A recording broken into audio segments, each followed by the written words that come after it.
Olá pessoal, estamos iniciando mais um podcast de Gestão em Pauta com o Cláudio Luve, o seu programa inteligente, direto dos estúdios da nova TV Alto Tietê. Gente, esse aqui é o primeiro programa do ano de 2024 e que vem muitos outros programas por aí, tá certo?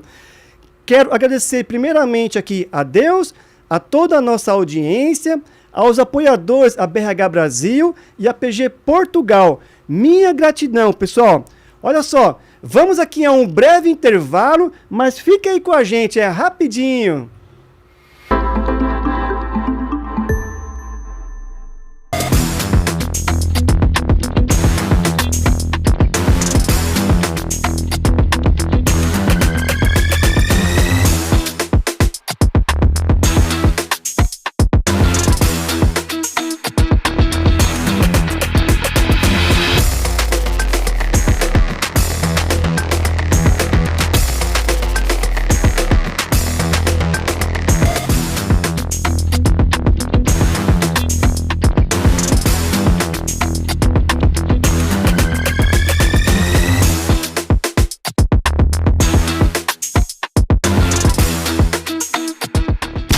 A cada minuto, 8 mulheres são vítimas de agressão no país.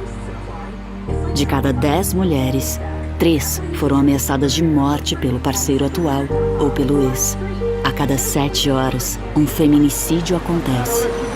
Violência contra a mulher é crime. Nas próximas horas, alguém perto de você pode ser vítima.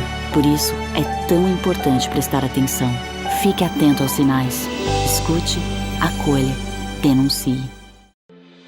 Muito prazer! Somos o Instituto Heleninha, uma instituição nova, mas que já nasce com mais de 20 anos de história. Isso porque somos a continuidade do trabalho realizado nessas últimas décadas pela paz. O nome mudou, mas nossa missão segue a mesma: levar esperança para centenas de crianças e adolescentes em tratamento contra o câncer. Nós oferecemos transporte gratuito, seguro e confortável para crianças e adolescentes das periferias de São Paulo no trajeto de suas casas até os hospitais especializados em oncologia e depois de volta para casa novamente. Em geral, os pacientes estão debilitados pelo tratamento, com a imunidade baixa e dificuldade de locomoção. O tratamento nos hospitais do SUS é gratuito, mas o transporte não. Por isso, nossa equipe de colaboradores e voluntários percorre milhares de quilômetros pela cidade para levar os pacientes aos hospitais oncológicos com todo o conforto que eles merecem. Além do transporte, nós ainda oferecemos kits de higiene, cestas básicas, cartões de alimentação e lanches para pacientes e familiares durante o trajeto. Nossas ações já ajudaram centenas de crianças e adolescentes, mas queremos sempre mais. E para isso, contamos com o apoio incansável da nossa rede de apoiadores, colaboradores e voluntários. Faça parte você também da nossa rede e ajude o Instituto Heleninha a seguir levando esperança a centenas de crianças e adolescentes, transformando dor em amor. Este é um chamado para nos unirmos contra o ódio espalhado pelas fake news, informações falsas que podem destruir a democracia e, mais do que isso, destruir famílias, reputações, vidas. E se a vítima fosse um amigo, sua filha? E se fosse você? Acesse gov.br/Brasil contra Fake. É hora de frear o ódio, parar de repassar informações falsas, checar cada fato e sua fonte. Porque quem espalha fake news, espalha destruição. Brasil, União e Reconstrução. Governo Federal. Você sabe qual é o animal mais perigoso do mundo?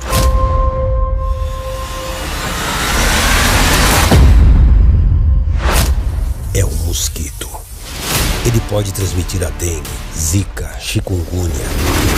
Para acabar com o perigo, elimine a água parada de pneus, garrafas, lixeiras e pratos de vasos. Não crie seu maior inimigo no quintal. Meu marido vive com seu coração batendo em um novo peito. A minha mãe vive com seus olhos brilhando em uma outra pessoa. O nosso filho vive levando alegria para uma nova família. Amor para superar, amor para recomeçar. Quando você autoriza a doação de órgãos e tecidos, respeitando Decisão de um ente querido faz com que a vida continue. Doe órgãos. Converse com sua família. Ministério da Saúde. Esse é o Rodrigo. Hoje ele voltou cedo. Deu uma passada no happy hour da firma e foi pra casa dirigindo. Ele não imaginava que tomar uma com os amigos fosse suficiente para fazer ele perder a atenção e me atropelar enquanto eu atravessava a rua na faixa de pedestres.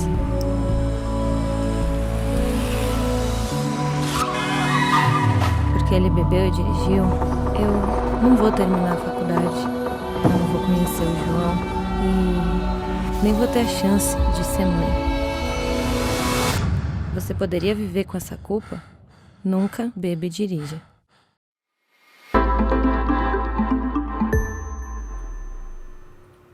Olá, estamos de volta. Curta, comente e compartilhe. Pessoal, o programa está indo ao ar todas as quartas-feiras às 15 horas, horário Brasil, pelo canal do YouTube da Nova TV Alto Tietê. Hoje o nosso bate-papo é sobre nova lei salarial 14.611/23, desafios na gestão de RH. Daqui a pouco vamos falar sobre essa nova lei, tá? Gente? Estamos aqui com o Marcelo Samogin, sócio da Remunerar, especialista em remuneração e co-facilitador da BRH São Paulo. Marcelo, seja bem-vindo, é um prazer ter sua participação aqui no programa. Puxa, eu que agradeço a oportunidade de falar desse assunto tão relevante este ano novo para recursos humanos. Obrigado. E é um assunto super aí, emergente aí, super atual, né, Marcelo? É isso aí. Marcelo, mas fala um pouco mais sobre você, sua carreira, sua jornada. Bem, a história é longa, né? Era para ser aviador, olha só. Estudei economia, fui trabalhar em recursos humanos. E minha carreira em recursos humanos começou numa empresa também conhecida aqui na região de Guarulhos, a Zé Bramboveri, né? Área de cargos e salários, em 1988, só aqui em Osasco, né? Na época da fusão, exatamente, a Bramboveri e a Zéia. E desde então eu trabalhei em mais de 20 empresas, 35 anos nessa área, vimos de tudo, né? Reengenharia, planos econômicos, URV, né? Recessões, pandemia e agora a novidade da lei de equidade e igualdade salarial. E a Remunerar, que é a minha empresa, são 13 anos de história. Esse número só aumenta, né? Graças a Deus. Sim, graças a Deus, né, Marcelo? Fizemos mais de 100 projetos exclusivos de meritocracia. É o que a gente gosta de fazer, né? A gente olha muito para a produtividade da área de recursos humanos, olha muito para essa questão de transparência, de lidar com carreira e evolução de carreira nas empresas, que é uma das grandes dores, Cláudio, da área de recursos humanos. Certo. Então a gente vê que você tem uma vasta experiência aí na área de remuneração, né, Marcelo? Então assim, a gente tem certeza que você tem muito a contribuir aí com a nossa audiência, né? Sim. É um prazer, na verdade, ter você aqui, viu, Marcelo? A gente já veio conversando aí e tal e conseguimos trazer o grande Marcelo aqui da Remunerar, né? Muito obrigado, muito obrigado. Marcelo, então, para começar, o que é essa nova lei da igualdade salarial número 14.611 de 2023? As suas principais características e abrangência, né? Sim. Ela não é novidade, né, Cláudia? Ela vem desde a CLT, a questão da discriminação, tratando salarialmente falando, mas que não havia, entre aspas, a regulamentação que nós temos hoje. Certo. Né? E o que muda de lá para cá, da CLT para cá? Né? A sociedade mudou completamente, a natureza do trabalho, profissões novas foram surgindo em razão de N demandas, né? A digitalização da economia forçou essa criação de profissões hoje tidas como inovadoras ou novidades, né? Novas, né? E com certeza daqui 5, 10 anos outras profissões surgirão, baseado ou não em tecnologia. Essa é a questão principal, né? E o que a lei de fato traz de novidade é que ela fixa regras para a publicidade dos salários pagos entre homens e mulheres, ela fixa multas caso existam situações de discriminação, e essa é uma grande questão para se discutir sobre a subjetividade do que é discriminação salarial e o que é desempenho, né? Então ela trata da questão de fiscalização, ela trata da questão das multas, que são pesadas, né? Começa, por exemplo, num suposto caso de discriminação, 10 vezes o salário do salário novo, do salário maior, né? E se não cumprindo um plano de conserto dessa questão, dessa situação discriminatória, alguma coisa como até 3% do faturamento das companhias, das empresas. Então, assim, caramba, bom, basicamente, então, mas é só para mim entender, você me corrige se eu estou certo ou não. Sim. Então, basicamente, essa lei, ela veio para poder equiparar o salário entre mulher e homem. Existem... É isso? Exatamente. Existem estatísticas, Cláudio, que sugerem o seguinte, a diferença entre salários, falando grosso modo entre gênero, você tem alguma coisa de 20, 22, dependendo do caso que você analisa, até 25%, né? Eu, infelizmente, não tive acesso ao CAGED, que é uma base de dados importantíssima para fazer qualquer tipo de análise em relação a tendências de gênero ou qualquer outra característica, né, em relação ao trabalho. Eu tentei 2 ou 3 vezes o acesso a esse banco de dados, eu não consegui, né? Me deixa assim chateado e também preocupado, porque eu, como isento e técnico nessa área, eu poderia fazer uma análise, não para criar discussão e ruído em cima desse número, mas realmente entender o que acontece, né? É fato que existe discriminação? Poxa vida, num país como o nosso e outros tantos países, né, com a dinâmica da economia, sim. Né? Mas eu costumo dizer que é como a lei que você reserva assento azul no metrô de São Paulo para idoso. É uma lei que não deveria existir. Né? Do ponto de vista social, não deveria existir. Sim. Né? Você reservar assento obrigatoriamente para idoso. Da mesma forma, a lei de discriminação salarial. Nós nunca analisamos em recursos humanos promoções pensando em gênero. Né? Eu nunca analisei uma promoção em 35 anos de uma pessoa, seja num grau operacional, um grau de especialista, liderança, olhando para quem ocupa o cargo. Nós olhamos para o desempenho das pessoas, porque a tabela salarial trata cargo, não trata gênero, nunca fez isso. Né? Verdade, Marcelo. Mas isso é a realidade de empresas mais organizadas. Né? Lá no interior do Brasil, será que funciona dessa forma? Possivelmente não. Né? Então, a grande questão quais ferramentas a área de recursos humanos e as empresas têm já desenvolvidas ou prontas para poder lidar com uma suposta questão discriminatória e que, na verdade, é uma questão de desempenho e entrega. Certo. E até para mim reforçar também esse meu entendimento, Marcelo, quando a gente fala de equiparação do salário da mulher com o homem, ali na mesma função, com as mesmas atribuições. Sim. E também habilidade técnica também, Marcelo, sim, que atinge ali as mesmas expectativas de igual para igual, seria isso? Trabalho de igual valor se traduz nisso. Né? Vou dar um exemplo bem para ser didático, Cláudio, porque as expressões às vezes confundem as pessoas. Né? Imagine que você tem analistas júnior, pleno e sênior na área X, né? E um analista júnior, ele analisa 8 processos por dia, com um grau de erro de 50%. E um analista sênior, mais graduado, com 6 ou 8 anos de experiência, analisa 20 processos nessa área X com 0% de erro. Isso define essa questão da mesmo cargo. O cargo é analista. Certo. E a senioridade está definida pelo júnior, pleno e sênior de especialista e pelo grau de produtividade ou valor do trabalho que aquele ocupante entrega. Isso define, né, na nossa opinião, a questão da meritocracia, que é a grande base do trabalho da Remunerar, né? E que no nosso conceito muito simples, embora você vá até o Google e ache 1.200.000 definições, a meritocracia simplesmente é formas de você reconhecer o desempenho e recompensá-lo. E aí a organização, a cultura da sua empresa, o caixa, né, tudo que você tem de história dentro da sua empresa e necessidade define a potência desse conceito. Essa é a nossa grande alicerce de projetos de meritocracia e fazer com que as empresas entendam o quão isso é valioso do ponto de vista para a discussão de desempenho. Porque antes do salário vem o desempenho das pessoas. Sim. Né? E aí vem essa questão do quão transparente é a estrutura de remuneração, a estrutura de cargos, a trilha de carreira, para você avaliar o grau de senioridade dessas pessoas que ocupam os cargos. Você percebe que nós não estamos falando de gênero. Não. Não estamos falando de homem, de mulher, de branco, preto, amarelo, gay, hétero, nada. Não. Né? Supostamente, né, os dados que a imprensa publica e também dados até do governo, a diferença econômica entre homens e mulheres dá conta de 22% de cargos de mesmo cargo e mesmo valor. 22%. Né? Supondo que talvez tenha essa diferença em torno de 10%, então os outros 10% está ligado a desempenho. Então, supondo que você tem alguma coisa de discriminação, o restante é desempenho. Né? Não tem outro caminho. As empresas que tiverem algum caso que suspeitem que seja isso, que corrijam rápido, né? Porque em março as empresas vão publicar obrigatoriamente, vão ter que dar publicidade dentro do que a regulamentação que foi publicada agora há 10, 15 dias, né? Ou um pouco mais talvez, vão ter que dar publicidade da questão da composição salarial, gênero e critérios remuneratórios. Ah, então já vai começar agora em março, agora 2024 Sim. já em março. Sim, a regulamentação prevê inclusive uma tentativa de definir um formato baseado no CBO. Né? Então as empresas terão que fazer publicidade, na verdade, Cláudio, em 3 formatos. Né? As empresas vão publicar os valores salariais pelo CAGED. Pelo CAGED. Pelo CAGED normalmente, perdão, e-social. Ah não, né? e-social. E-social que vão para dentro da análise do CAGED, que é o grande banco de dados do governo. Certo.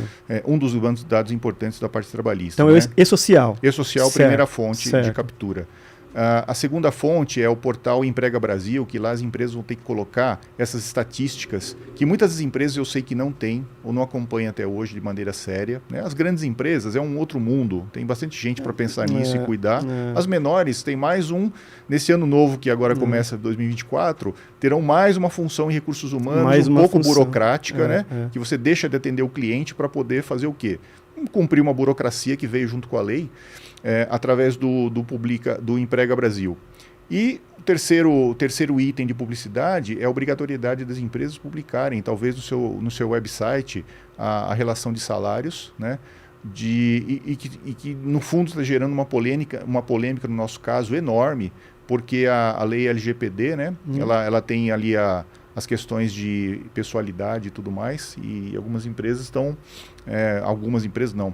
Na verdade, você tem um grupo discutindo como é que você faz isso, por exemplo, para um diretor de recursos humanos, um diretor financeiro, que a empresa tem um ocupante para aquele cargo, garantindo a anonimização, né? A questão da proteção dos dados, né? A questão de segurança, inclusive, das pessoas. Né? Então, tem algumas coisas que estão sendo discutidas antes, para que a gente consiga, em março, ter alguma definição a partir da regulamentação, né? Mesmo você tendo uma outra dúvida que é importante também comentar aqui sobre o CBO. O governo tem como referência os cargos, não o título do cargo que você tem na sua empresa, nos nossos clientes, etc. Eles têm o CBO, Código Brasileiro de Ocupação, né? Que é fruto de um estudo antigo americano de classificação de atividade profissional, que é muito bom, aliás, mas que não foi atualizado. Né? Eu, em 35 anos de recursos humanos, a gente não tem experiência de mandar para o Ministério do Trabalho a inclusão de um CBO, de um analista e website. Um analista de mídias sociais. Isso não existe no CBO. Né? Então, passamos essa oportunidade, perdemos essa oportunidade de atualizar o CBO? Sim. Né? Porque o governo cruzando, por exemplo, né, a estatística do governo cruzando o CNAE, o Código de Atividade Econômica das Empresas, mais o CBO, mais a quantidade de pessoas matriculadas em curso de engenharia, administração, economia e direito, eles teriam condição de fazer um planejamento da necessidade de formação, da necessidade de consumo de mão de obra lá na frente versus a formação hoje. E que bateria, inclusive, direto nessa questão da equidade e da igualdade salarial. Né? De uma maneira prática, é simples. Você entra, eu me lembro, na faculdade de economia, né? Tinham poucas moças, mulheres estudando economia, ao contrário da faculdade de enfermagem, ao contrário do curso de psicologia. Nós tínhamos colegas em psicologia, grande maioria por mulheres. Né? Então, uma parte dessa questão de supostamente discriminação está ligada a essa questão da formação de mão de obra. Então, alguns setores, né, você não tem essa mão de obra disponível para contratar amanhã. Né? Então, seria razoável pensar, ou supor, que você tivesse um tempo de 1 ano, talvez, para atualizar o CBO, e aí sim fazer uma classificação dos cargos da sua empresa, com um cuidado grande do CBO, para que quando você exigido fosse pela empresa, ou pelo governo, melhor, a publicidade, você teria aquilo organizado. Isso não aconteceu. Então, esse é um ponto assim, de dúvida entre os amigos, os colegas profissionais de recursos humanos, né, que a gente tem falado muito sobre isso, a temperatura está altíssima sobre essa coisa, porque as empresas querem cumprir a lei. Ponto. As empresas precisam cumprir a lei, as empresas não pensam em discriminação. Se houver um ou outro caso ali, precisa ser consertado, não tenha dúvida. Né? Certo. E junto disso vem uma outra novidade, que são os critérios remuneratórios, né? Que era uma das nossas questões aqui para falar também, porque uma coisa é você divulgar o salário base das pessoas, aquele que você consta na carteira de trabalho. Outra coisa é você divulgar, por exemplo, valores atrelados a uma política de remuneração variável da área comercial. Sim, sim. Né? Onde você tem homens e mulheres trabalhando, né? Você tem todo tipo de pessoas ali, a diversidade é uma coisa espetacular. Não tenho dúvida que isso é uma vantagem enorme competitiva para as empresas, né? Mas a lei ela vai mexendo com todos esses xadrez todos, né? E como é tudo muito novidade, muito novo, a gente não sabe exatamente em recursos humanos como é que você... qual vai ser a publicidade correta, entre aspas, desses seus dados da empresa salariais? Será que ele vai ser aceito? Né? Porque, muito provavelmente, uma coisa é você ter publicidade no site da empresa que as concorrentes vão ter acesso. Opa, perigo número 2. Né? As empresas concorrentes vão ter acesso aos salários da sua empresa. Né? Outra coisa é a anonimização. Não posso publicar o nome das pessoas, mas eu tenho o salário do diretor financeiro, que é um único ocupante desse cargo. Né? Então, você tem uma série de coisas. Né? E a grande questão, a grande preocupação das empresas é, primeira coisa, cumprir a lei, identificar os casos que sejam eventualmente caráter discriminatório e corrigir isso. Certo. Né? E produzir o quê? Algum tipo de inteligência e análise para que os casos que estejam ligados a desempenho, eles sejam defensáveis. Onde? Né? Eventualmente num tribunal, eventualmente numa denúncia, que a própria regulamentação da lei criou um canal de denúncia, um e-mail do Ministério do Trabalho, e eu li em algum lugar aí que as denúncias individualizadas vão poder ser feitas pela carteira digital que você tem no seu celular. Então, os canais de denúncia, eles vão funcionar e vão estar à disposição de uma maneira muito fácil e acessível. E é razoável que seja, não pode ser diferente, né? Agora, como é que a empresa vai tratar isso, né? Por exemplo, o Ministério do Trabalho possivelmente não tem abraço para fazer toda essa fiscalização, para cumprir todo o roteiro, o que foi definido, ou que ainda deve ser definido em alguns detalhes para fazer fiscalizações que não sejam eletrônicas, né? Então, muito possivelmente, o sindicato vai entrar nessa questão da vigilância, né, dos casos que forem denunciados. A CIPA, possivelmente, que é uma distorção, na minha opinião, do papel da CIPA, porque tem a ver com segurança do trabalho, eventualmente uma comissão de fábrica. Né? E aí a empresa fixa um plano de correção daquela situação e é obrigado a cumprir lá dentro do prazo de 3 meses. 3 meses? 3 meses, é o que diz a lei. Tá, então assim, só para me retomar aqui, Marcelo, essa lei foi promulgada o ano passado, em julho de 2023, julho. Certo? Do ano passado, e agora em março nós já começa a vigorar. Então as empresas têm que ficar atentas a essa nova lei.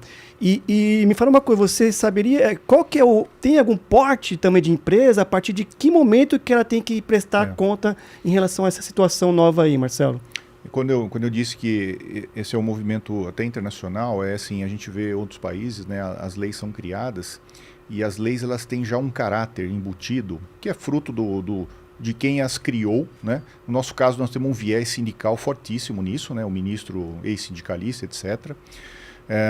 Você tem países, por exemplo, menores na Europa, que criaram a lei para estimular essa discussão. Né? No nosso caso, ela já traz inclusive a culpabilidade, que é a multa embutida. Né? É uma inovação assim, né?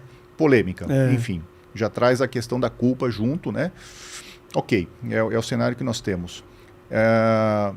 Obrigatoriedade acima de 100 funcionários. Certo, então acima de 100 funcionários. Sim. Qualquer empresa a partir de 100 funcionários, pelo texto da lei, está obrigada a fazer a publicidade, incumprir todas aquelas regras, sujeito a multa, sujeito a tratar as denúncias que eventualmente possam servir. E a multa, você falou agora há pouco aí, está atrelada a 10 vezes o salário maior da pessoa.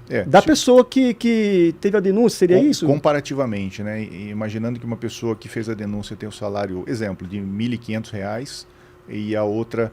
Que seria a comparação, seria R$ 2.000. Então, a multa seria calculada pela pessoa que recebe o salário de R$ 2.000. Né? Entendi. E aí a empresa, ela precisa gerar um plano de ação para corrigir isso. E se não feito em 3 meses... 3 meses, que é o que você citou. É o que está escrito na lei. 3 meses, a empresa pode ser multada em até 3% do faturamento.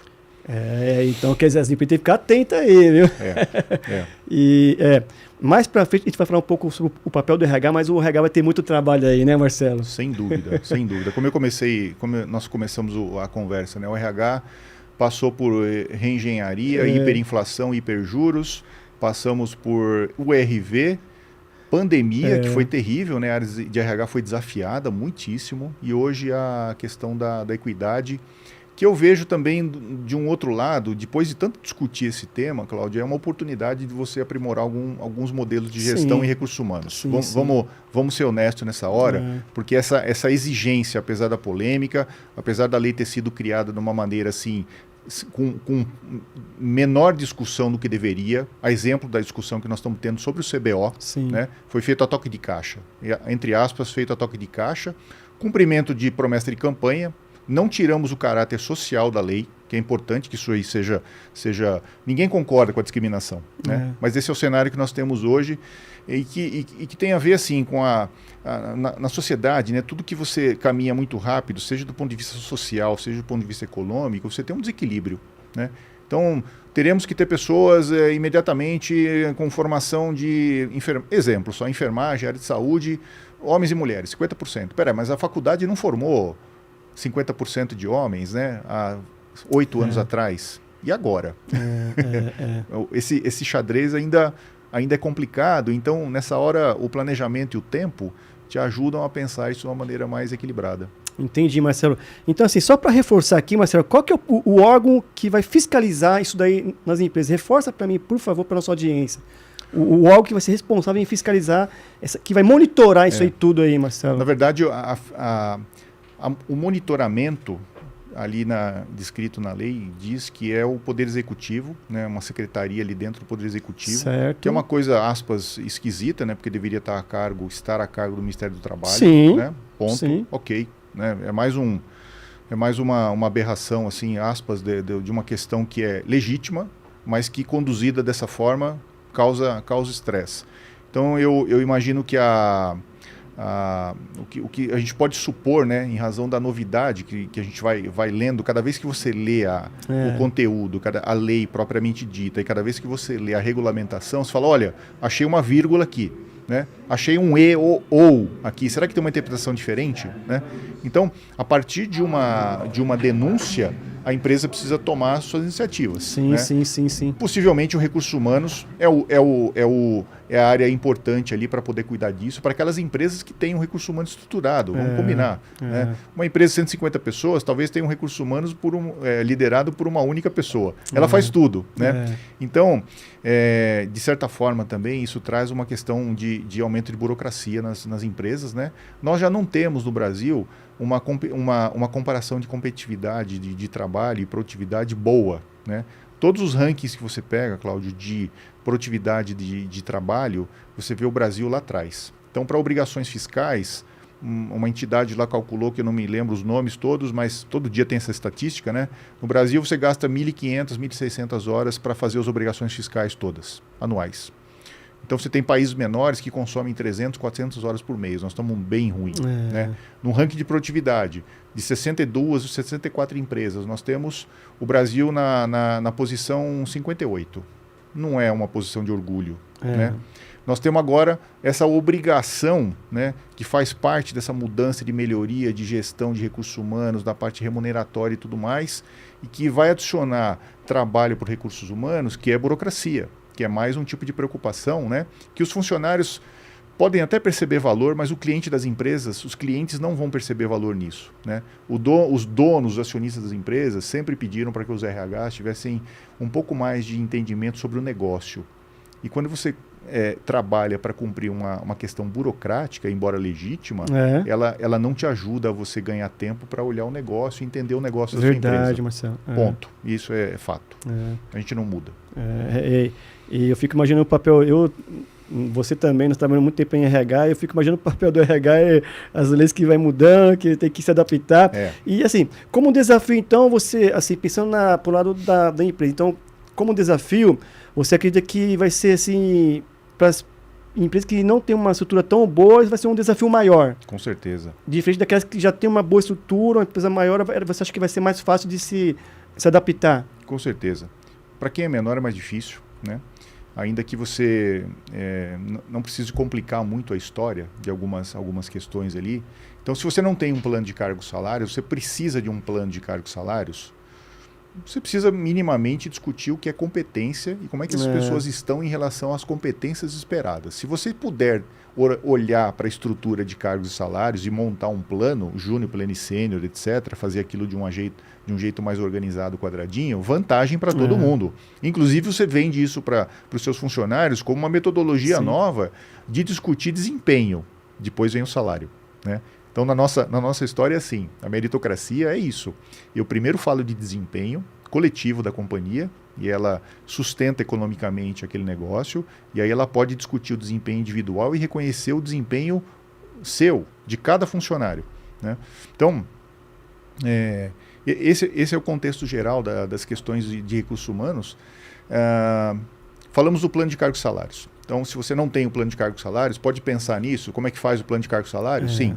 No blog da Remunerar, você encontra infinidade de informações, assim como no chat GPT, que não é exatamente igual uma coisa como a outra, né? O blog da Remunerar tem a minha experiência e do meu sócio, de 35 anos nessa área. Tem algum valor. Com certeza, Marcelo. Né? Para os nossos 100 35 anos não é 35 dias não, né, Marcelo? Para os nossos mais de 100 clientes em projetos de cargos e salários, competência, bonificação, modelos de premiação comercial, tem muito valor a experiência. Muito. Então, vocês têm mais de 100 clientes a remunerar? Mais de 100 clientes que nesses bacana, 13 anos. Que bacana. Mais de 100 clientes. Em todos os setores. Empresas pequenas, médias e grandes, empresas de São Paulo, fora de São Paulo, empresas nacionais, multinacionais, indústria e serviço, né? Eu trabalhei muito na indústria, eu gosto muito de indústria. Quando eu chego num cliente e entro na fábrica e eu sinto cheiro de óleo, de graxa, eu falo, puxa, eu estou numa indústria, né? Eu fico... Parece aquele sabor do prato que você gosta. Eu estou dentro de uma indústria. Porque a área de serviço não tem isso, né? Você passa na Avenida Paulista meia-noite, né? Olha os prédios de vidro e aço, as pessoas não estão lá dentro, né? Não tem aquela energia de gente trabalhando e dando risada, sofrendo com expectativa, tudo aquilo, entregando trabalho. É um outro mundo, mas eu adoro os dois. E tenho clientes, né, desses dois campos de trabalho.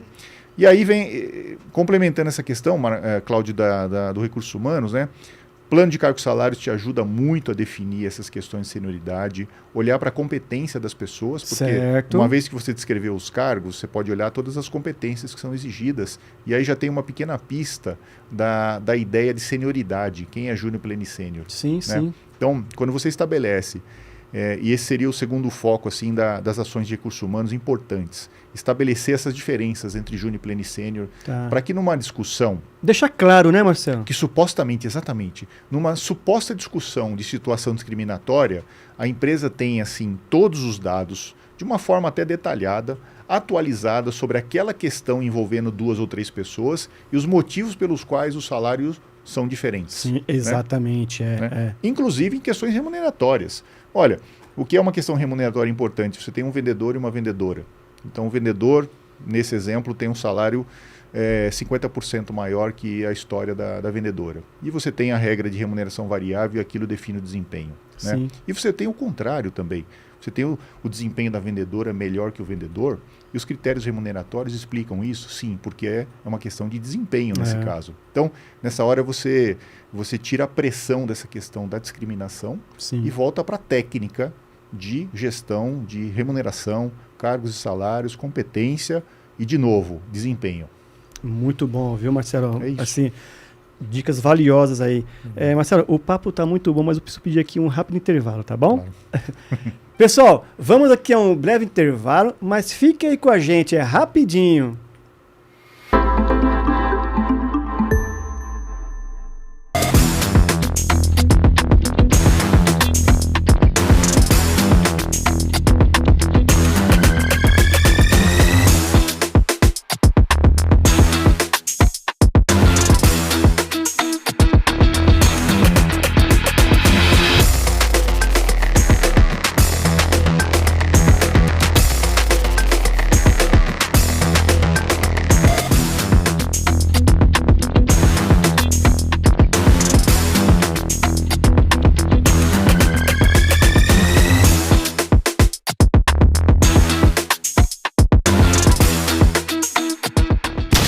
A cada minuto, 8 mulheres são vítimas de agressão no país. De cada 10 mulheres, 3 foram ameaçadas de morte pelo parceiro atual ou pelo ex. A cada 7 horas, um feminicídio acontece. E reconstrução. Governo Federal. Você sabe qual é o animal mais perigoso do mundo?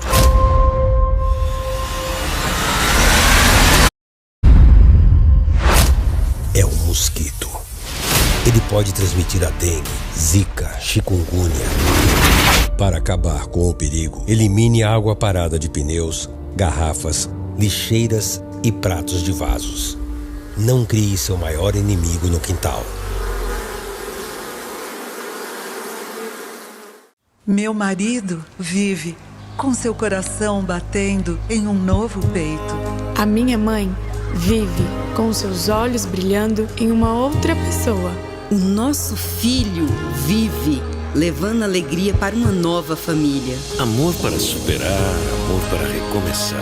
Quando você autoriza a doação de órgãos e tecidos, respeitando a decisão de um ente querido, faz com que a vida continue. Doe órgãos. Converse com sua família. Ministério da Saúde. Esse é o Rodrigo. Hoje ele voltou cedo. Deu uma passada no happy hour da firma e foi pra casa dirigindo. Ele não imaginava que tomar uma com os amigos fosse suficiente para fazer ele perder a atenção e me atropelar enquanto eu atravessava a rua na faixa de pedestres.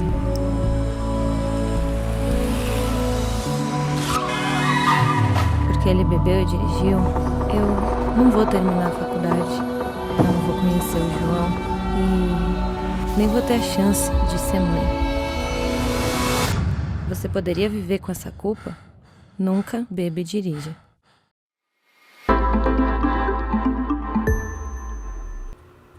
Olá, pessoas, estamos de volta aí. Curta, comente e compartilhe. O nosso bate-papo hoje é sobre Nova Lei Igualdade Salarial 14.611/23. Estamos aqui com o Marcelo Samogin, ele é sócio da Remunerar, especialista em remuneração e co-facilitador da BRH São Paulo. Marcelo, eu tenho uma pergunta aqui, mas antes disso, fala um pouco dessa sua atividade lá na BRH São Paulo, porque acho que você não falou lá no começo, né? Verdade. Em 2014, 15, né? A gente tem muito tempo na área, se perde um pouco no tempo. Em 14, 15, alguém me ligou e falou assim, precisamos montar um grupo na BRH de remuneração. Você topa fazer esse trabalho? Eu falei, poxa, não precisa fazer 2 vezes esse convite. Né? E esse trabalho começou lá na Regional Oeste, a BRH São Paulo Regional Oeste. Regional Oeste. Durou algum tempo, depois o grupo também não ganhou mais tração, né? Alguns temas são mais áridos em recursos humanos, essa é bem verdade. Não é todo mundo que gosta dos números, Cláudio. Não é. Né? O recursos humanos ele tem essa dualidade, né? A parte comportamental, da parte de engajamento e tem a parte chata. O lado mais operacional, né? É operacional, é político, é custo, né? Folha de pagamento, impostos e remuneração. Então não é todo mundo, não são todos que juntam isso de uma maneira tranquila, é legítimo, né? Eu aprendi a fazer processo seletivo pela necessidade, lidar com treinamento pela necessidade quando eu assumi um cargo executivo, né? E gosto, enfim. Mas a Remunerar tem foco exclusivo em remuneração, meritocracia, esses planos de incentivo. E aí nós criamos esse grupo na BRH Regional Oeste, funcionou lá 2, 3 anos. E nos últimos 2 anos nós criamos o grupo de Total Rewards, que é um grupo assim, que junta pessoas mais sêniores, com discussões mais quentes, né? E nós estamos pensando como é que ele vai funcionar a partir do ano que vem. Isso. Bacana. Então realmente você sempre de alguma maneira está contribuindo aí com essas temáticas aí, né? Poxa, muito bacana, viu, Marcelo? Marcelo, você falou um pouquinho no primeiro bloco sobre a questão dos relatórios, né? Mas assim, fala um pouco mais sobre o relatório de transparência salarial que está dentro da lei aí, né, Marcelo? Se aprofunda um pouco mais nesse tema aí. Visualmente ele não existe. Não existe visualmente? Ele existe como demanda escrito no texto da lei. Né? Porque uma parte vem do E-Social, outra parte vem da estatística do Emprega Brasil, e a parte que as empresas precisam sentar ali no Excel, ela não existe. Então nós estamos discutindo entre colegas trabalhistas, advogados trabalhistas e pessoas de remuneração, qual é a carinha desse relatório, né? Então ele começa com uma lista, por exemplo, de título de cargo, para depois uma lista de CBOs, e aí você tem os gêneros, né?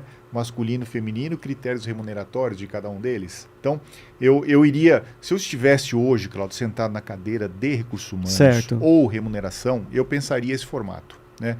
Porque a cada atualização, a cada discussão nova, você pode juntar ou retirar alguma informação, né, que possa ser demais ou faltante no seu Excel ali do dia a dia, né? Por exemplo, eu vi alguns dias atrás saiu num dos jornais importantes aí uma discussão também sobre esse formato, como é que ele deveria ser, a partir de discussões de advogados, de pessoas de recursos humanos, e até uma contribuição lá que veio, acho que do Ministério do Trabalho ou da Secretaria Executiva lá da Presidência da República, dizendo assim, olha, nós vamos soltar somente percentuais, não vamos divulgar salário das pessoas, né? Então isso é uma luz, assim, é mais uma pista, né, de como esse relatório pode e deve, aspas, ser configurado para que a empresa não forneça informações conflitantes com o LGPD, né, para que os ocupantes daqueles cargos também não se sintam, de alguma forma, inseguros do ponto de vista de segurança pessoal, do seu salário para o mercado. Né? É muito fácil descobrir quem é pelo LinkedIn, o diretor financeiro de uma empresa e o salário dele na publicação do site. Poxa Verdade, vida, Marcelo. Ninguém quer isso. Ninguém né? quer. Então, tem essas questões todas. Então, eu apostaria nesse formato. Uma lista onde você tem o título do seu cargo e que para o governo significa nada, porque o governo deve fazer comparações pelo CBO. Né? Então, existe alguns amigos achando que a publicidade poderia ser postergada, né, para que as empresas pudessem antes confirmar e revisar o CBO junto com o governo. Né? Eu, pessoalmente, por experiência, não acredito nisso, né? Porque se o governo tivesse realmente preocupado, quem pensou a lei, o conjunto de deputados, etc., o pessoal que pensou essa lei, tivesse realmente preocupado com a questão do CBO, que é conhecida há muitos anos, né, teria falado ou pensado, opa, vamos fazer o seguinte, vamos revisar o CBO esse ano, em 6 ou 12 meses, e aí nós criamos a obrigatoriedade da publicidade e toda o arranjo, a arquitetura de publicação pelo CBO, que é muito bom, né, sempre foi muito bom, né? Infelizmente, assim, do ponto de vista econômico, inclusive, não só recursos humanos, o governo nunca teve bons números para planejamento. Né? Então, esse sonho de você cruzar, por exemplo, né?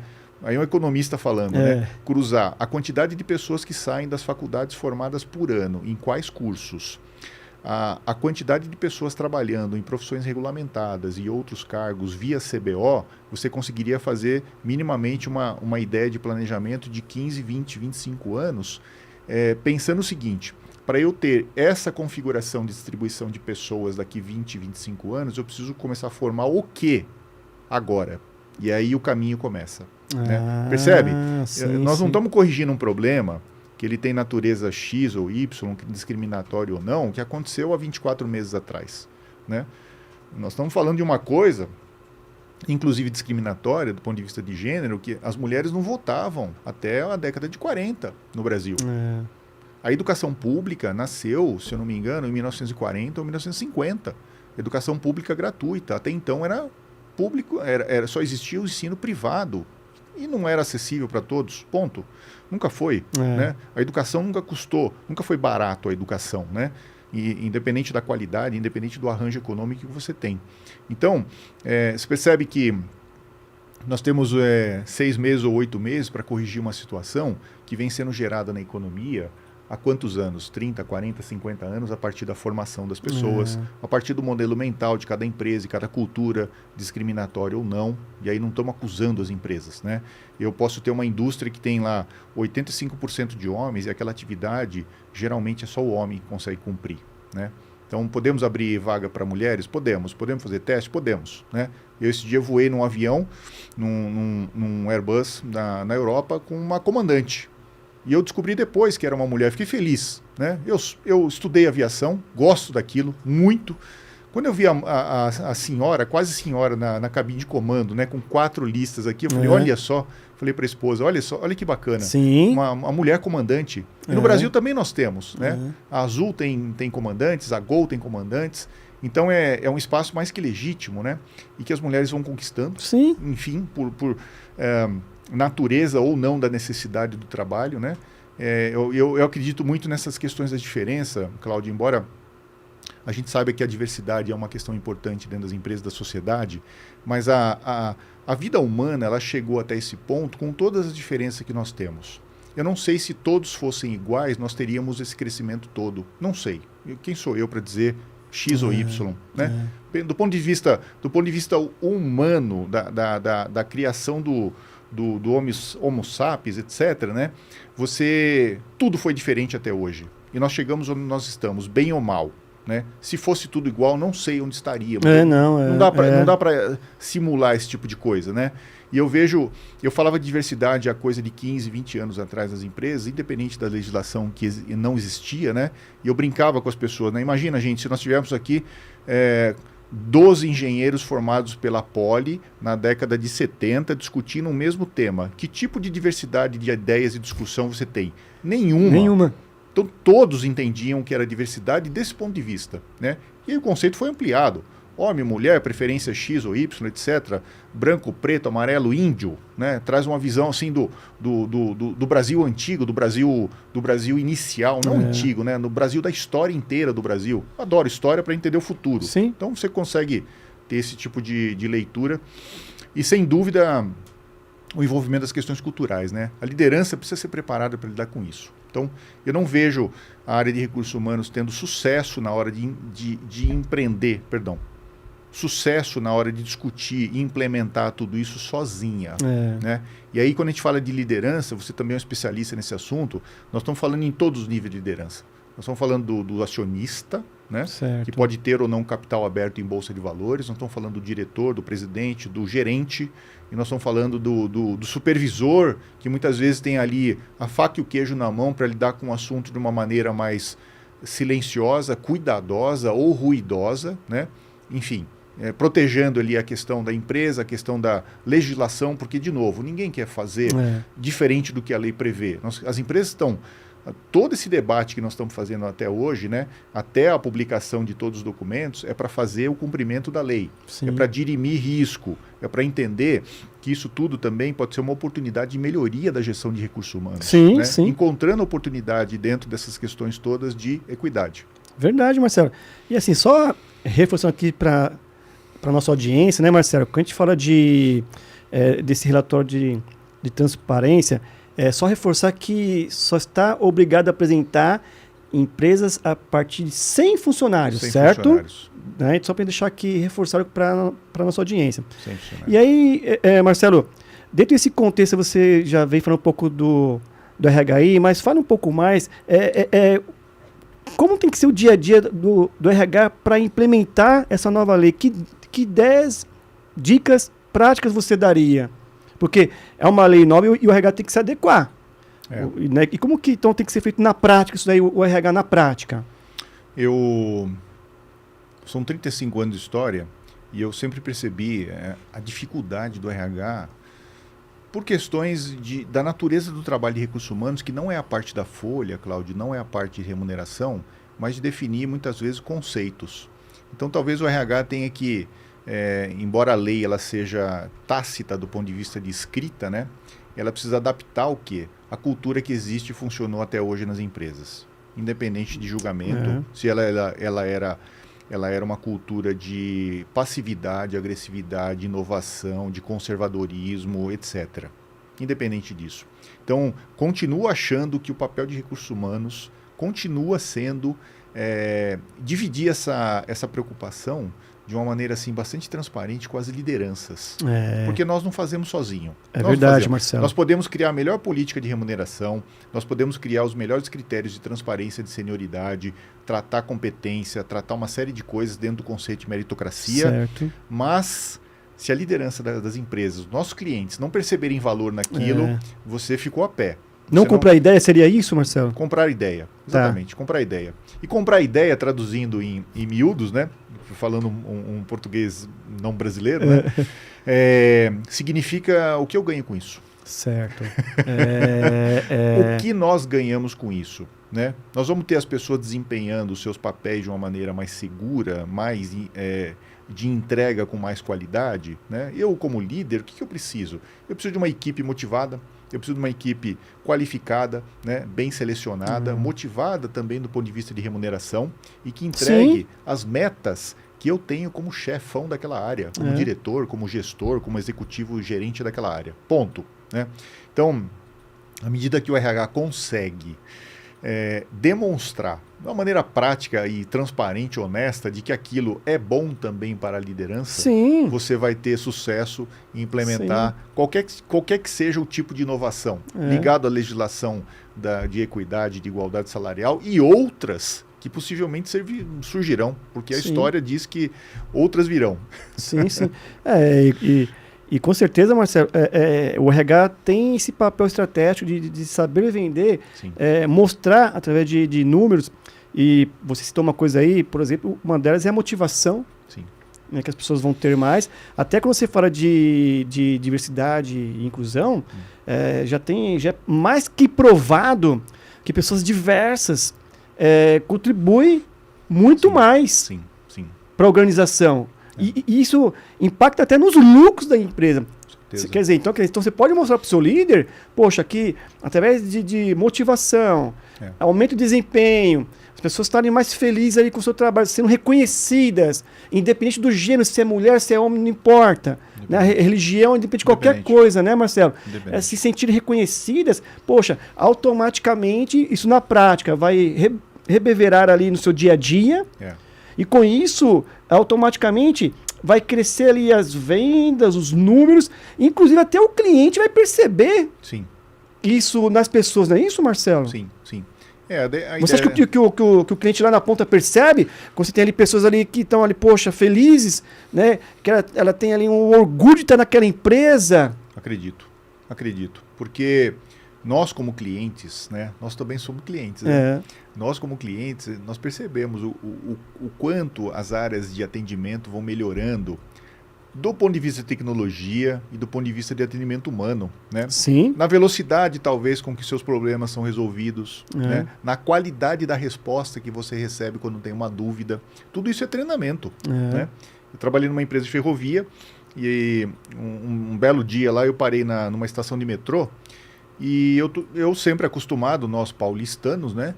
A cada 2 minutos, 1 minuto e meio, você tem um trem parado na sua porta, na sua frente com a porta aberta para você entrar com segurança. E o trem não apareceu. E eu na empresa de ferrovia, né, eu falei, puxa vida, o que a minha empresa de engenharia de ferrovia entrega, né, que era Bombardier, o que essa empresa entrega para a população como solução? Um trem parado na sua frente, seguro, ligado para você entrar com segurança e for para o seu destino final. Verdade, Marcelo. Então, se você fica parado ali na estação de metrô 10 minutos, Cláudio, é um tempo interminável. Verdade. Olha como você olha uma coisa cotidiana da vida, né? E o que precisa, né? Foi a minha segunda questão. O que precisa de planejamento para que aquele trem estacione na sua frente a cada 1 minuto e meio, para trás, dali para trás, de manutenção, de planejamento, etc. E quem faz isso? Uma parte é tecnologia, não precisamos dizer isso, uma parte é tecnologia, mas sem as pessoas a tecnologia também não funciona. Não funciona. Fato. Não é? O desenvolvimento da tecnologia começa com o cérebro humano, com as pessoas. As questões que você tem de problema que não são direcionadas ou endereçadas. É isso. Exatamente. Então, na verdade, o RH vai ter um grande papel aí, não só como vender a ideia para a liderança, estudar sobre o assunto, entrar em contato com a Remunerar, né, Marcelo? Quem sabe. Né? Criar, de repente, aí, políticas internas, seria também isso também, Marcelo? Um pouco do RH, porque não estamos falando aqui um pouco de práticas do dia a dia, né? Então, não só vender ideia, mas também criar políticas, estudar sobre o assunto. Sim. O RH, ele, como nós comentamos aqui desde o início, ele vai ser desafiado mais uma vez. Né? E aí eu entendo, Cláudio, que o segredo é você conseguir obter desse desafio todo algum tipo de vantagem né, para poder dizer para as pessoas, para a corporação dizer para os funcionários, para os colaboradores e tudo mais, de que aquilo, apesar de ser também uma burocracia, uma dificuldade imposta por uma lei que é legítima, ainda conseguimos uma vantagem, um proveito, né?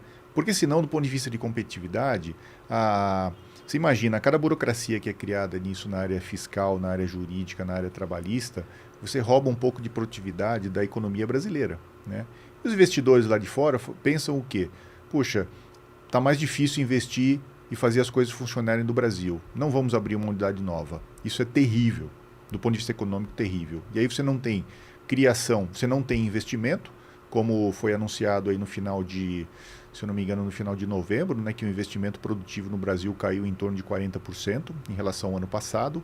Isso é um número péssimo, né, porque adia a criação de empregos no futuro, né? Então você não tem a distribuição de renda daqueles novos empregos, você não cria empregos novos, né? Então você tem uma situação que afugenta o capital produtivo, não especulativo, de criar novos empregos. E aí essa dinâmica toda de você fazer um bom aproveitamento dessas novas práticas de remuneração, de equidade, de diversidade, elas acabam perdendo potência, na verdade, né? O que é uma pena, porque os RHs vão ter que se preparar de qualquer forma. A liderança vai precisar se preparar, porque dentro da lei existe, inclusive, um dispositivo lá que as empresas precisam cuidar da formação das lideranças sobre esse assunto de diversidade. Está escrito dentro da lei. Sim, sim. Então essa nova legislação ali, de uma maneira ou de outra, vai impactar muito aí a economia e o mercado, né? Então, né? Como você vem falando aí, né, Marcelo? De certa forma, sim. Existem estudos internacionais que na minha opinião, Cláudio, eles são assim muito... É difícil você pegar um estudo internacional e falar assim, bom, isso aqui gera um crescimento no PIB, né? Vou te dar um crescimento no PIB anual de 0,5%.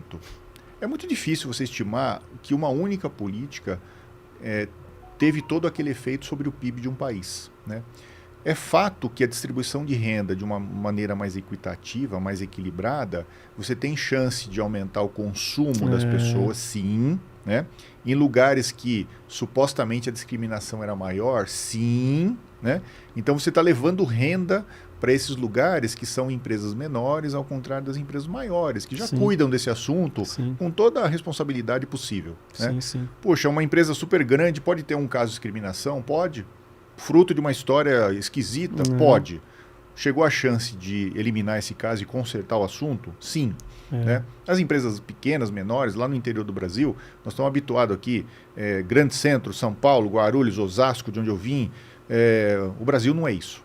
Né? Você anda lá no interior, na AgriShow, por exemplo, em Ribeirão Preto, e fala, meu Deus do céu, isso aqui é o Brasil, o agronegócio, potência de 30% do PIB, é isso aqui. Eu fiquei impressionado quando eu estive lá uns 4 anos atrás, né? Então, nós olhamos para a Avenida Paulista Faria Lima, e falamos, nossa, aqui é o centro financeiro, né? Onde as decisões são tomadas e tudo acontece. Não é bem assim. Não, está mudando o cenário, né? Então, olha como o Brasil, sobre essa discussão de diversidade, como o Brasil é tão diverso, né? E quanto a gente consegue incorporar isso nas empresas, na hora de contratar pessoas, na hora de pensar um pouco diferente, apesar da burocracia, apesar da tributação, que ainda é pesada para atividades que são diferentes em outros lugares, né? Então, eu no fundo, devemos aproveitar isso como uma oportunidade de discutir melhorias e implementar, né? Eu vi um estudo norte-americano, um estudo inglês, onde as empresas fizeram a igualdade salarial na força, né? Um dos efeitos que aconteceu super interessante foi o seguinte, as pessoas entenderam, no final das contas, um pouco mais sobre a importância do custo de mão de obra naquelas empresas. Olha que coisa interessante. Né? A gente está tentando falar sobre custo de mão de obra faz 30 anos para a fábrica, para o pessoal aqui e ali, porque não dá para aumentar o orçamento, tem que vender mais para aumentar o orçamento, etc. Né? Então essa empresa lá naquele micro-universo conseguiu, num impacto curto prazo, que é um perigo para uma economia inteira, estou falando de uma empresa pequena, né? De despertar na mente, no racional das pessoas, o quanto é importante cuidar do custo de mão de obra. E que não dá para fazer tudo tão rápido. Ponto. Basicamente. Poxa, muito bom, viu, Marcelo? E assim, poxa, pena que nós estamos aqui indo para os minutos finais, né? Mas eu tenho certeza que você, com a sua experiência, contribuiu muito aqui com a nossa audiência. Obrigado. E aqui para nós aqui é só gratidão. Muito obrigado. A sua participação, a sua presença. Marcelo, deixa as suas considerações finais. Rede social, para caso alguém queira procurar você lá, a Remunerar. Bom, resumindo a história, né? O RH vai ser novamente desafiado. Certo. Né?